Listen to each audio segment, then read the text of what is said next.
नमस्कार मित्रों, मैं हूं डॉक्टर उमाश्री। आप सबका बहुत बहुत स्वागत और अभिनंदन करती हूं। आज मैं आपको बहुत खास जानकारी दे रही हूं। मित्रों, 22 जून 2020 से गुप्त नवरात्रे प्रारंभ हो रहे हैं। आषाढ़ मास में आते हैं गुप्त नवरात्रे, और साल में 2 गुप्त नवरात्रे होते हैं और 2 सामान्य जो नवरात्रे होते हैं चैत्र और आश्विन मास के, वो नवरात्रे आते हैं। और जो गुप्त नवरात्रा एक और होता है वो माघ मास में आता है।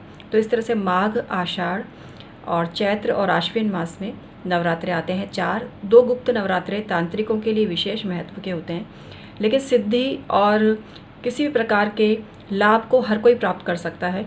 और अब तो ये इतना ज़्यादा महत्व होने लगा है कि गृहस्थी लोग भी बहुत सी साधनाएं करते हैं, तो इसलिए साधना का अधिकार सबको है, स्त्री पुरुष सबको है। तो एक चीज़ मैं आपको और बता दूं कि माँ दुर्गा के 2 रूप हैं, सौम्य रूप भी है और रौद्र रूप भी है। तो जो रौद्र रूप है उसमें आसुरी दुर्गा की उपासना की जाती है, और उनके कुछ मंत्र हैं जिनको जप कर आप हर विघ्न बाधा को अपने जीवन से मिटा सकते हो।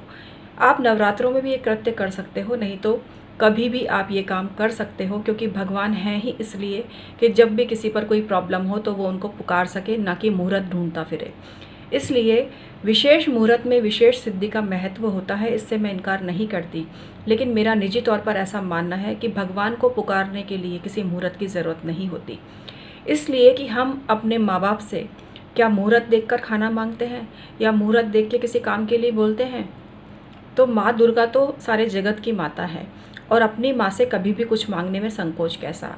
तो वैसे तो आप मुहूर्त का ध्यान रखें, और विशेष सिद्धि विशेष, क्योंकि उस वक्त ग्रह गोचर और आकाशीय ग्रही मंडल में कुछ ऐसी दिव्य पॉजिटिविटी होती है कि उस समय हम कोई भी साधना करते हैं वो सफल होती है। लेकिन जब भी आपको आवश्यकता हो, सच्चे मन से जब भी आप परमात्मा को पुकारोगे, वो आपके मन में ही कुछ ऐसी फीलिंग्स डालते ज़रूर हैं कि आपको जो बात अब तक नहीं सूझ रही थी वो आपको सूझने लगती है। ये तो मैंने प्रैक्टिकली कई बार देखा है मित्रों, कई बार देखा है।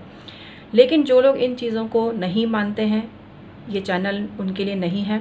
यहाँ विश्वास पर ही सब कुछ है, ये बात मैं आपको सिखाती हूँ कि विश्वास पॉजिटिव भावना को क्रिएट करता है, और उसके द्वारा असंभव से असंभव कार्य भी सिद्ध हो जाते हैं। तो आइए एक ऐसा मंत्र आपको बताती हूँ और एक तरीका आपको बताती हूँ। ये तरीका है कि राई का पेड़ अगर आपको कहीं मिल जाए मित्रों, राई का पेड़, या आप अगर ग्रो कर सको राई का पेड़ किसी से पूछ कर कि किस तरह से उगाते हैं, तो घर में राई का पेड़ आप लगाओ। राई का पेड़ घर में लगाने से डेली आप उसके समक्ष दीपक अगर जलाते हो तो आपके सभी काम सिद्ध होते हैं। और जो ये प्रयोग मैं माता का बता रही हूँ, इसमें आपको राई का पंचांग चाहिए होगा। राई का पंचांग लेकर और उसको आप पूजा में रख कर फिर आप इस मंत्र का जाप करोगे। अब अगर आपको राई का पंचांग नहीं मिलता तो आप खाली राई भी ले सकते हो। राई को भिगोकर पीस लो और उसको ही देवी स्वरूप में समझो आप, और फिर इस मंत्र का, आसुरी दुर्गा मंत्र का जाप करो, तो आपकी शक्ति में वृद्धि होगी। शत्रु आपसे कोसों दूर भागेगा। जिसने आपका जीना हराम कर रखा है वो आदमी उल्टे औंधे मुँह गिरेगा। ये बात बिल्कुल फैक्ट है, क्योंकि माता का ये रौद्र रूप है, आसुरी रूप है। और आसुरी शक्तियाँ तब जन्म लेती हैं जब हमें किसी से बदला लेना होता है। पॉजिटिविटी तो क्षमा को कहती है कि क्षमा कर दो, सब कुछ भूल जाओ। लेकिन जब पानी सिर से ऊपर चला जाता है तब ऐसे प्रयोग करने ज़रूरी होते हैं। लेकिन एक चीज़ मैं बोलूँगी, ऐसे प्रयोग भूलवश किसी सच्चे इंसान पे कभी मत करना। तो आइए मैं बताती हूँ वो मंत्र कौन सा है। आइए मैं आपको बताती हूँ। शत्रु संहारक माँ का रौद्र स्वरूप जो है आसुरी दुर्गा स्वरूप, और ये कपोल कल्पित बात नहीं है। आप प्राचीन ग्रंथों पर दृष्टिपात करेंगे तो कई तांत्रिक ग्रंथों में आपको इसका उल्लेख मिल जाएगा। तो मैं आपको बताती हूँ ये मंत्र कौन सा है। ओम ह्रीम कटुके कटुक पत्रे सुभगे आसुरी रक्ते रक्त वास से है ये।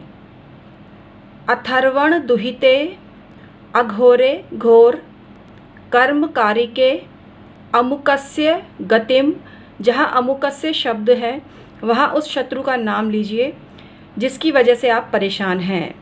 दह दह उपविष्टस्य गुदम दह दह सुप्तस्य मनो दह दह प्रबुद्धस्य हृदयम दह दह हन हन पच पच भगम दर मथ मथ तावद दह पच यावन में वश मायातिम हुम फट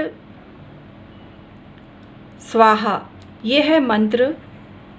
जितनी अधिक संख्या में कर सकते हैं करें, वैसे 10,000 तक करते हैं तो सिद्धि होती है। और इसमें राई से हवन करने का विधान है। इसके अलावा जो राई का पौधा है जिसका पंचांग आपको बनाना है वो भी इसमें काम में आता है। कई जगह पर आंकड़े का जो पत्ता होता है उस पर राई को पीस कर और उसको ही देवी स्वरूप समझकर इस मंत्र का जाप किया जाता है। और जहाँ अमुकस्य शब्द है वहाँ शत्रु का नाम लेवें। और ये एक बहुत ही शक्ति रूपा मंत्र है और इसका प्रयोग अति आवश्यकता में ही आपको करना चाहिए। जहाँ तक हो क्षमाशील बनना चाहिए। लेकिन जब पानी सिर से ऊपर चला जाता है और कोई विकल्प नहीं बचता है तब इस कार्य को किया जा सकता है। इसे आप नवरात्रे में कर सकते हैं, नहीं तो कृष्ण पक्ष की अष्टमी से इसे स्टार्ट किया जाता है और 7 दिन तक लगातार ये प्रयोग किया जाता है। जब विशेष आवश्यकता हो तो राई के जो पौधा होता है उसका पंचांग लेकर और उसकी धूप देकर उसके बाद 100 बार इस मंत्र को बोलकर अभिमंत्रित करते हैं तो बड़े से बड़ा दुष्ट से दुष्ट शत्रु भी आपके वश में हो जाता है।